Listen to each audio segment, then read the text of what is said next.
ஹாய்ங்க.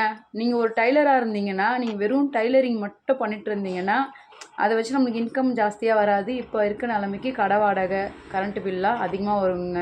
நீங்க எக்ஸ்ட்ராவா கொஞ்சம் ஜாயின் பண்ணி கொஞ்சம் பொருள் போடும்போது தான், உங்க கடை நல்லா ஓட ஆரம்பிக்கும். அந்த பொருளுக்காக நம்ம டைலரிங் ப்ளவுஸ் குடுக்க வருவாங்க. அதே சமயம் ப்ளவுஸ் இது பண்ணும்போது அந்த பொருளும் வாங்கிட்டு போவாங்கங்க. இப்போ காமனா வந்து நீங்க ஒரு டைலர் கடை வச்சிருக்கீங்களோ, இல்ல வீட்லயே கூட நீங்க ஸ்டிச் பண்ணிட்டு இருக்கீங்கன்னா, அத மட்டும் பண்ணாம, இன்னும் கொஞ்சம் லேஸு, நாட்டு, குந்தனு இதெல்லாம் எக்ஸ்ட்ராவா வாங்கிட்டு வந்து வச்சுட்டு, பக்கத்துல இருக்க 2, 3 டைலருங்கிட்ட வேணுனா என்கிட்ட வந்து வாங்கிக்கோங்கப்பா. என்கிட்ட இந்த கலர்ஸ்லாம் இருக்கு, இந்த லேஸ்லாம் இருக்கு, இந்த குந்தன்ஸ், இந்த நாட்டு எல்லாமே இருக்கு அப்படின்னு நீங்க சொல்லும்போது, அவங்களுக்கும் தேவைப்படுறது வந்து கடைக்கு கொஞ்சம் லாங்கா அலைவாங்க. இப்போ மோஸ்ட்லி வீட்ல இருக்க ஸ்டிச் பண்றவங்கலாம் அப்படியே நைட்டியோட தான் இருப்பாங்க.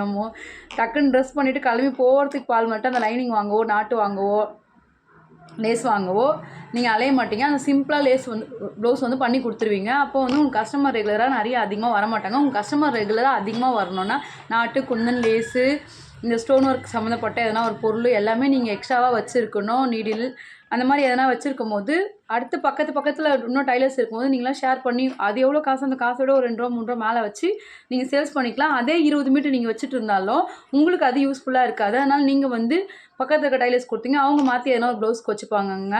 இப்போ அதே மாதிரி தாங்க, இப்போ ஒரு ஃபேமிலின்னு இருக்கும்போது ஒரு ஃபேமிலிக்கு வந்து இது இவ்வளோ தேவைப்படுது, இந்த கலரில் தேவைப்படுதுன்னா அந்த மாதிரி எல்லாமே நூலுங்க, எல்லாமே லைனிங் எல்லாமே நீங்கள் வந்து முன்னாடியே வாங்கி வந்து வச்சுக்கோங்க. எதுவுமே இன்வெஸ்ட் பண்ணுறது தப்பு இல்லை. அந்த பொருளாக கெட்டு போகிறது இல்லை.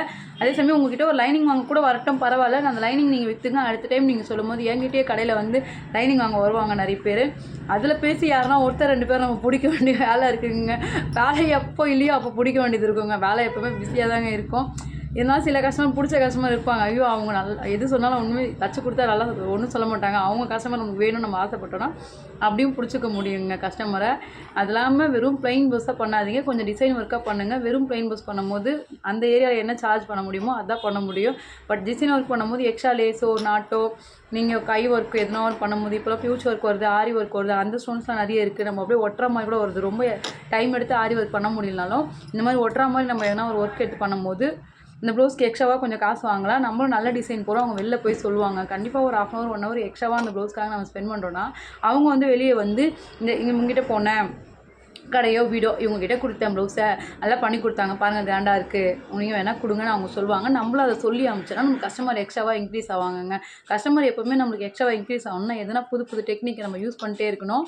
ஆனால் ஒரே மாதிரி பிள்ளைங்க தச்சு அவங்க கொடுத்தது போதும், அளவு அதே ப்ளவுஸு அதே மாதிரி நம்ம இருக்காமல் ட்ரெண்டுக்கு ஏற்ற மாதிரி மாறிட்டே இருந்தோம்னா நம்ம நல்லா பண்ண முடியுங்க. மோஸ்ட்லி லேடிஸ்க்கு என்ன சொல்ல வரேன்னா, இப்போ ஜென்ஸ் டெய்லருங்க அவ்வளோ டிசைன் எடுத்து பண்ணுறதில்ல. அவங்களுக்கு பேண்ட் சட்டையே கரெக்டாக இருக்குது, அதுலேயே அவங்க நல்லா இன்கம் வருது. அதனால் அவங்க லேடிஸை சாட்டிஸ்ஃபை பண்ணுற அளவுக்கு கொஞ்சம் ரொம்ப டிசைன் ஹெவி ஒர்க்லாம் போடுறது இல்லைங்க. அது பொண்ணுங்களுக்கு தாங்க தெரியும். ஒரு பொண்ணு மனசு ஒரு பொண்ணுக்கு தான் புரியும். அந்த மாதிரி வந்து அவங்க எந்த டிசைன் கேட்குறாங்க, எந்த மாடல் கேட்குறாங்கன்னு ஃபோட்டோ காட்டுமா, அந்த ஃபோட்டோக்கு ஏற்ற மாதிரி நான் பண்ணித்தரேன்னு நீங்கள் சொல்லும்போது அவங்களுக்கு நம்ம பிடிக்கும். சரி ஓகே இவங்க எந்த மாடலும் பண்ணித்தராங்க அப்படின்னு. நான் போன வாரம் ஒரு ஹெவி டிசைன் போட்டிருந்தேங்க ஒரு நிச்சயத்து பொண்ணுக்கு. அந்த பொண்ணுக்கு மட்டும் அது பிடிக்கல. பட் அவங்க அக்கா இன்னொரு தங்கச்சி இருக்காங்க, அவங்க 2 பேருக்கு பிடிச்சிச்சு. அந்த பொண்ணிட்ட அவன் சொன்னம்மா, நான் ஹெவியாக டிசைன் உனக்கு கஷ்டப்பட்டு எடுத்து போட்டிருக்கேன், அது உனக்கு இப்போ தெரியாதே, நீ சாதாரண ப்ளவுஸ் பார்த்து பழகிருப்ப.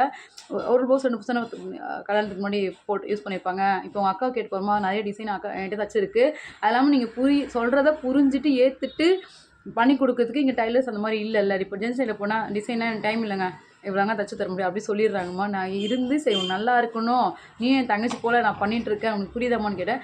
அப்புறம் அந்த பொண்ணு ஓகே சொல்லிடுச்சிங்க. அப்புறம் அந்த பொண்ணு இன்னும் 2 அவங்க வீட்டு பக்கத்தில் இருக்கவங்க எல்லாரும் அந்த டிசைன் பிடிச்சிருக்குன்னு சொல்லிட்டு அவங்க 3 பேரும் சேர்ந்து அதே மாதிரி தான் நான் அடுத்த தைக்க போகிறேன், உங்கள் போச்சு தரேன்க்கா அப்படின்னு சொல்லிட்டு போயிருக்காங்க. எதுவுமே சரி, நம்ம நல்ல ஒர்க்கு கான்ஃபிடென்ட்டாக அவங்களுக்காக எஃபெக்ட் எடுத்து பண்ணியிருக்கோன்னு தெரிஞ்சிச்சுன்னா கண்டிப்பாக நம்மளுக்கு வேல்யூ இருக்குதுங்க. அதனால் உங்ககிட்ட இப்போ வெறும் ப்ளவுஸ் அதை மட்டும் பண்ணி கொடுக்காம எக்ஸ்ட்ராவாக எல்லா பொருளும் வாங்கி வச்சுக்கோங்க. நீங்களும் ஓடி போய் வாங்கிட்டு வர பால் மாறிட்டு தான் அந்த டிசைன் வைக்காமல் சாதாரணமாக தச்சு கொடுத்துட்டிங்கன்னா பாப்புலர் ஆக முடியாதுங்க. கண்டிப்பாக இப்போ ஒரு வீட்டில் இருக்கீங்க, நெக்ஸ்ட் லெவல் கடை வைக்க முடியாது. ஒரு கடையில் இருக்கீங்கன்னா நிறைய ஆர்டர் எடுத்து இன்னும் 3-4 டைலருங்களை போட்டு ஃபுல்லாக கடையை பெருசாக ரன் பண்ண முடியாதுங்க. அதனால் எதுவுமே முடியாதுன்னு நிறுத்தாமல் அடுத்தது என்ன பண்ணணும் அப்படின்றத வந்து நீங்கள் வந்து டிசைட் பண்ணிவிட்டு டைலரிங்கை ஸ்டார்ட் பண்ணுங்க. வெறும் டைலரிங் எப்போவுமே நமக்கு கை கொடுக்காதுங்க. அது சிம்பிளாக ஒரு இடத்துல அப்படியே அதே இடத்துல தேங்கமாக நிற்கோங்க. நம்ம எப்போவுமே ஓடிக்கிட்டே இருக்கணுங்க அருவி மாதிரி. அந்த மாதிரி இருக்கும்போது நம்மளுக்கு கண்டிப்பாக வந்து நிறைய கஸ்டமர் வருவாங்க, நமக்கு நிறைய இன்கம் வந்து அதிகமாகும். ஒரு லெவல்லேருந்து அடுத்த லெவலுக்கு நம்ம மேலே போக முடியுங்க. என் சேனல் பிடிச்சா லைக் பண்ணுங்கள், சப்ஸ்கிரைப் பண்ணுங்க. என் வீடியோ வேணா என் சேனலை ஃபாலோ பண்ணுங்க. நான் சொன்னது கரெக்டாக இருந்தால் ஒரு லைக் பண்ணுங்க. பாய்ங்க.